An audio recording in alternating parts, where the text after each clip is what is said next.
And just like that, good afternoon, ladies and gentlemen. Please allow me to welcome you just one more time to a stories written by a current prisoner with your favorite journalist, Tony. Man, this gentleman right here, no, he doesn't need no introduction whatsoever because you guys already know who he is. Big Powder, Big Powwow, Jason, sir. How are you doing tonight, my friend? Man, Tony, life brings you unexpected events all the time, dude. And, I got some unfortunate news, but it's life, bro. It's life. And, I'm just continuing to grind, bro. And every day that goes by, I'm getting a little bit more closer to home. So all in all, I can't complain, Tony. And I appreciate you asking me. You, due to the fact that you're incarcerated, you receiving these types of news, is it a lot worse?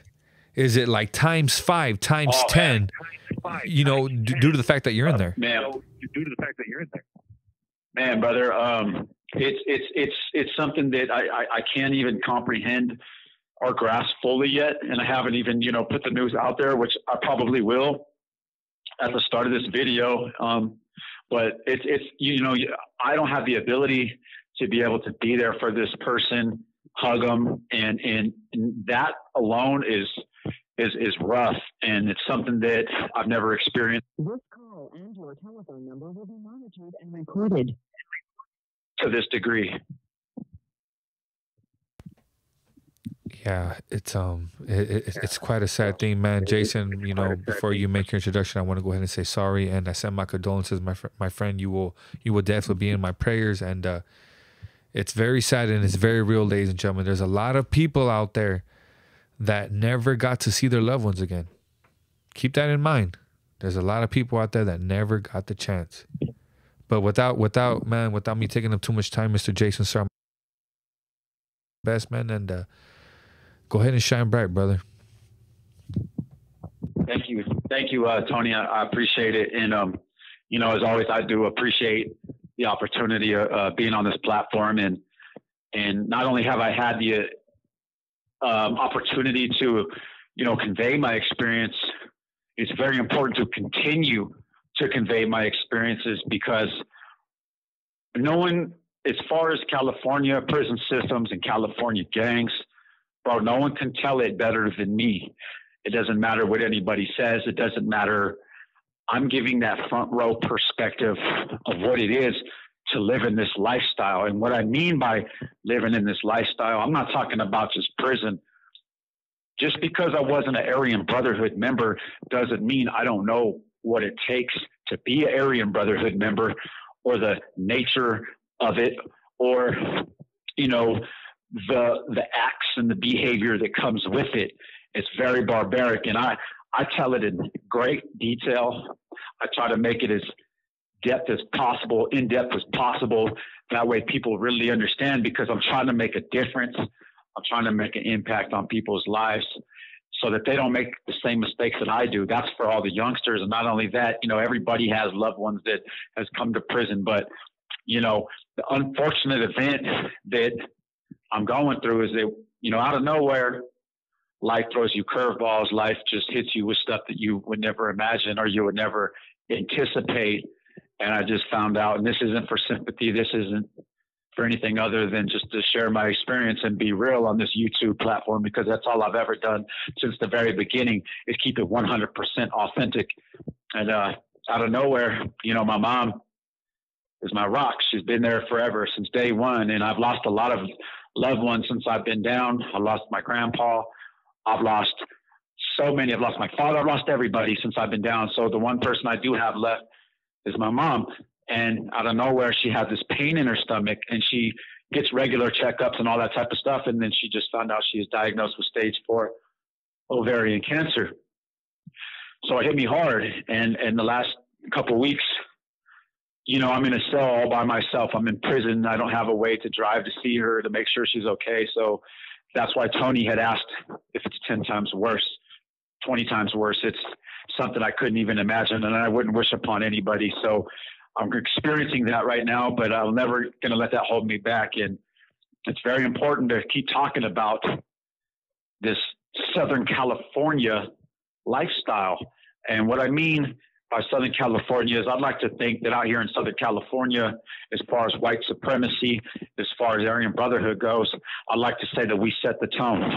And that's just me based on my experience. And the reason why I say that is because, believe it or not, I do have a lot of, big people from across the nation that have hit me up and have shared their experience with me on a personal level and have said to themselves that California, without a doubt, sets the tone for street politics, prison politics, and the nature of the game out here is a lot more severe. It's a lot more fatal, and it's just a little bit different. And, that's how it all started for me.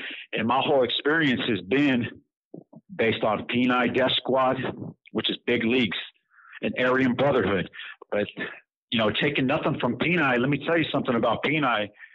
There's not much of a separation from Pai to Aryan Brotherhood. Pai Death Squad is big league. I mean, it's where we're acting on a professional level when it comes to violence. We've had Psycho Matt Hall, who is a professional UFC fighter, who was a part of my gang, who, we used to fight with on a daily basis. And that's how we became who we are. It was a gang that thrived on aggression. It thrived on violence. And as far back as I can remember, when you're young, bro, and you see these dudes, they come out of prison and they're buff, they're on swole, bro, and they're tatted back from head to toe. And this is crazy because Southern California is completely opposite than Northern California. And you would think it wouldn't be because it's the same state, but it's completely different. In Southern California, we like to take recognition that we're the ones that originated everything. Whether that's true or not, I can't really say, but that's how we feel down here. In Southern California, bro, Pai is a Southern California gang. It's a Southern California lifestyle. Like, Pai wasn't just getting jumped in, bro, and that's just it. It's an entire lifestyle. Like, you don't just get brought into Pai. You have to become familiar with the gang. And, that's when you see these guys getting out of prison and you see how easy they have it. And you see how everybody wants to be around them. They're wearing these clean clothes and, they got the big bag of they got the wads of money, and you're just taking notice and observing this, and you're starting to get this sensation inside yourself like, dang, bro, I kind of want to be like this dude. And that's how it kind of all starts out. And you get curious and you start asking questions, bro, with these parolees that are fresh out of the joint, bro. Fresh out of the joint. Everybody misses them. They got 3, 4, 5 girls. And, without a doubt, you see the way they wear their hats with the flat brim style. They got their Dickie shorts on. They got their black rag out the pocket. They're wearing their black socks and their Chuck Taylors and their social outcast jerseys, or whatever the way they're dressed. It's an entire Southern California fashion, and it's very intriguing, and it's very easy to get wrapped up in it, just like I did, and a lot of others that are probably getting caught up in it just like I did. So that's why I think it's very important to continue to share this experience, bro, because you do not want to follow in my footsteps. You do not want to come to prison. You do not want to join any type of racial hate group, organization, or anything like that, because this is how it all starts. And then you get to asking these questions. And for me, on my personal experience, it all starts with acts of violence. And I don't mean just your regular beat downs, your regular fist fights. I'm talking acts of violence, real acts of violence, like your very first instructions. And this is just to get recognized. This is just to get talked to or be in the inner circle to act on a professional level. I'm talking high level of violence. Here, take this knife, and not just an ice pick. Here, take this murderous weapon and go run it through somebody, and they'll have instructions on who they want you to do it to. And you're going to take this murderous weapon, bro, and you're going to stab this person or cut this person's throat for the benefit of the gang as hard as you can possibly go.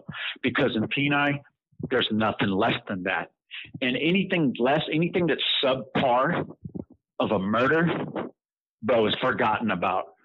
An attempted murder, for me, you know, I've stabbed people, and you go take this weapon and you find this target and you get this sensation inside of you. And I wholeheartely believe that it's sociopathic behavior when you can go commit these acts of violence and then just be able to sleep peacefully that night.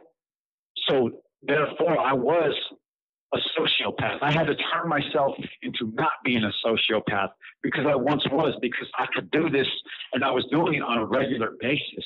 I would take this murderous weapon, and I've cut throats before, and I've stabbed people before.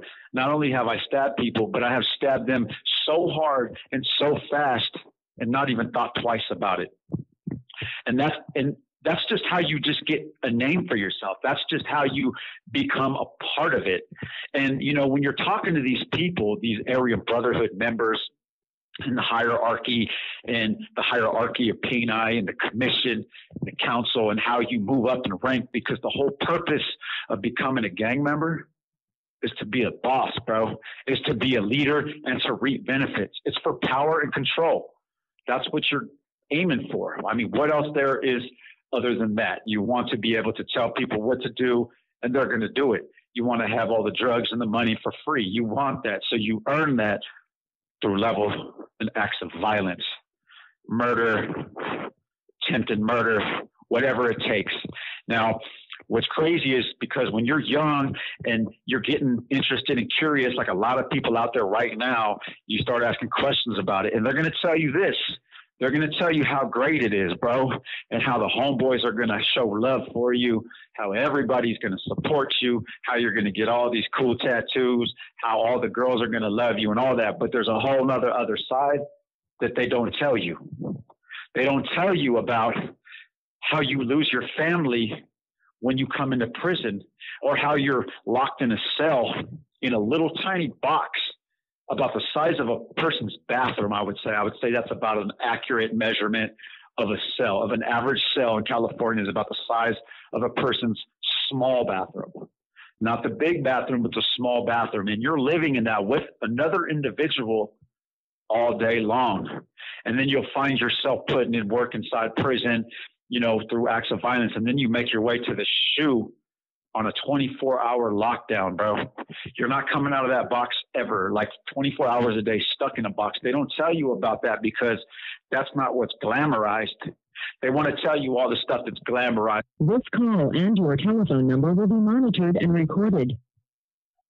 They're brainwashing you. And what I mean by they, bro, I'm talking about the Aryan Brotherhood, okay? Now, for me, everybody knows my personal experience of how I had a hit put on me multiple times. I was a target on multiple yards, not target for assault, target for murder.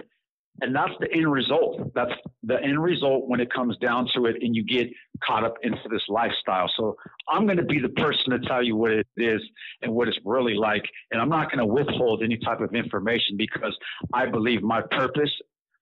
You have 60 seconds remaining. And, you know, so when you get involved in this, just like, for example, on one of my last videos, there was actually some additional information about, you know, the Billy Sylvester, the history of Billy Sylvester, and just the example that I was using when I was using Billy Sylvester's story and how, you know, he became a made man and how he became a ladies' man.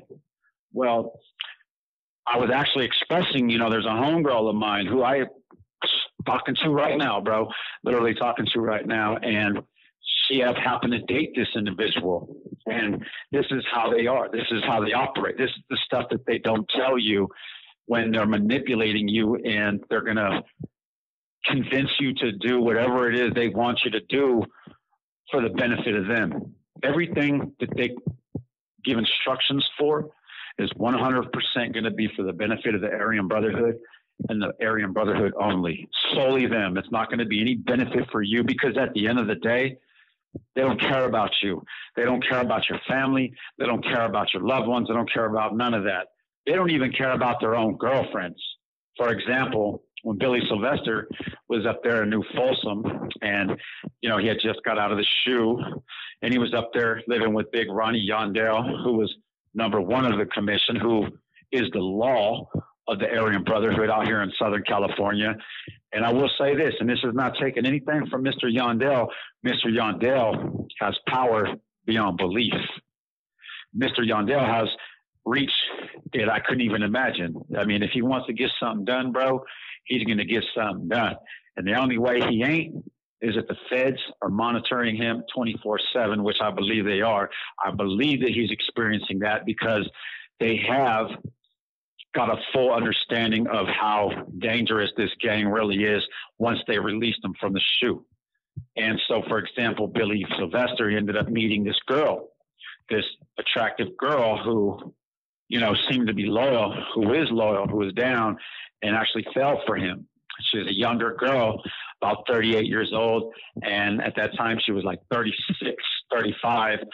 And she's dating him. She fell for him. And This call and your telephone number will be monitored and recorded. for example, I'm using Billy Sylvester as, and this is all true, ladies and gentlemen, like this is actual stuff, inside scoop on this type of thing that you will never, ever hear from anybody else, because this is a friend of mine. This is my homegirl. And, she ended up meeting this individual, Billy Sylvester, and she was dating him and coming to see him regularly every single weekend. And, he was paying her rent and paying her bills, because even from inside prison, they have the ability to do that. And so they were starting to literally kind of like fall in love. She was starting to really feel for this guy, even though he was like 20 years older. It didn't matter because he was really treating her very well. And then, obviously she wanted to leave him and she wanted to go about her life without him. So she wanted to break up with this individual.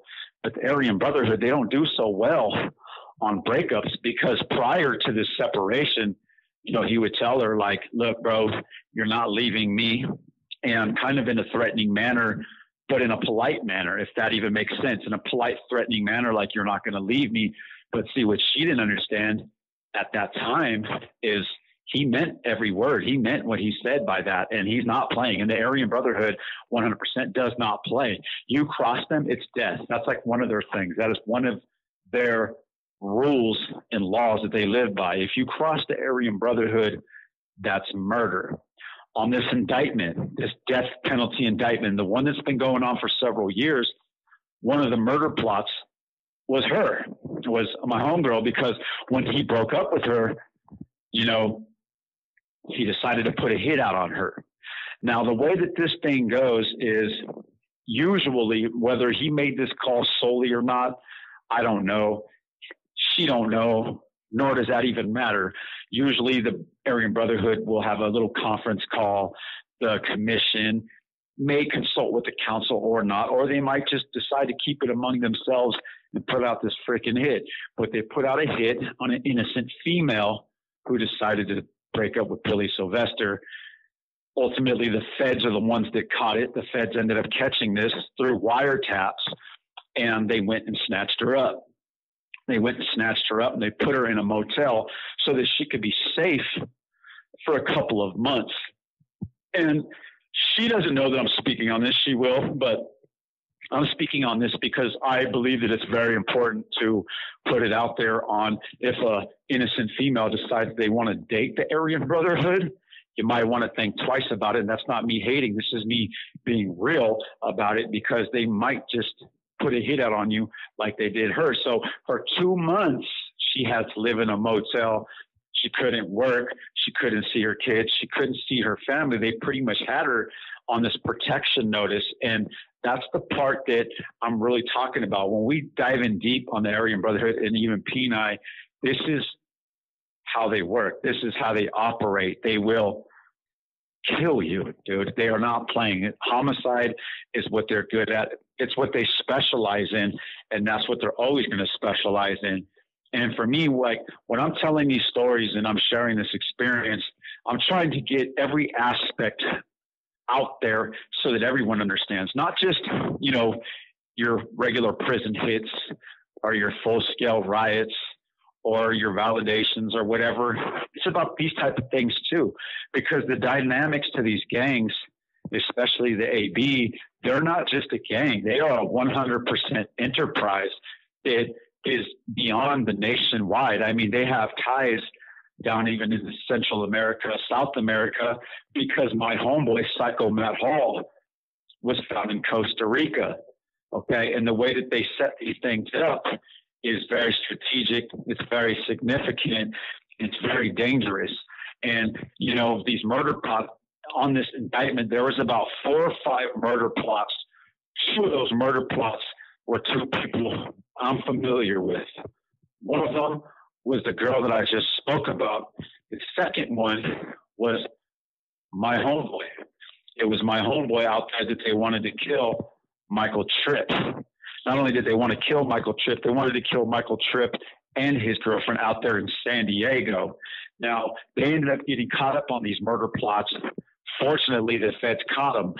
You know, kids, when you're thinking about how cool prison is, you're thinking about how cool it is to join these hate groups or these organizations, just to understand it, you know, you're going to get yourself put into a situation, especially when you're messing with the Aryan Brotherhood or PNI, to where your number is going to get pulled, bro. And you're going to end up having to kill somebody yourself. And let me tell you something. You don't want to do that, bro. You don't want to end up being a killer, bro, and murdering somebody just to do it, just for the benefit of somebody else, and just because it's just not humane. It's not right to be that way. And I'm telling you this for myself because I made a complete, you know, 360 lifestyle transformation, and it feels good to be able to get up on Tony's platform and share these type of things. This call and your telephone number will be monitored and recorded. The next story that I end up sharing is going to be a very in-depth story about something that has went down that is, you know, historically is history, because, you know, everything that I'm telling you is this is the history of the Aryan Brotherhood. This is the history of Kenai, because it's already played out. These are the big name historic figures, and that's who I was messing with. So 100%, you're not going to get a better perspective from anyone else. So I hope that you guys appreciated this little story that I was telling you about these murder plots and what it entails and what you can expect when you want to date an Aryan Brotherhood member, or you want to get yourself caught up in these lifestyles. Thank you very much, Tony, and thank you for allowing me to get up on this platform once again, bro.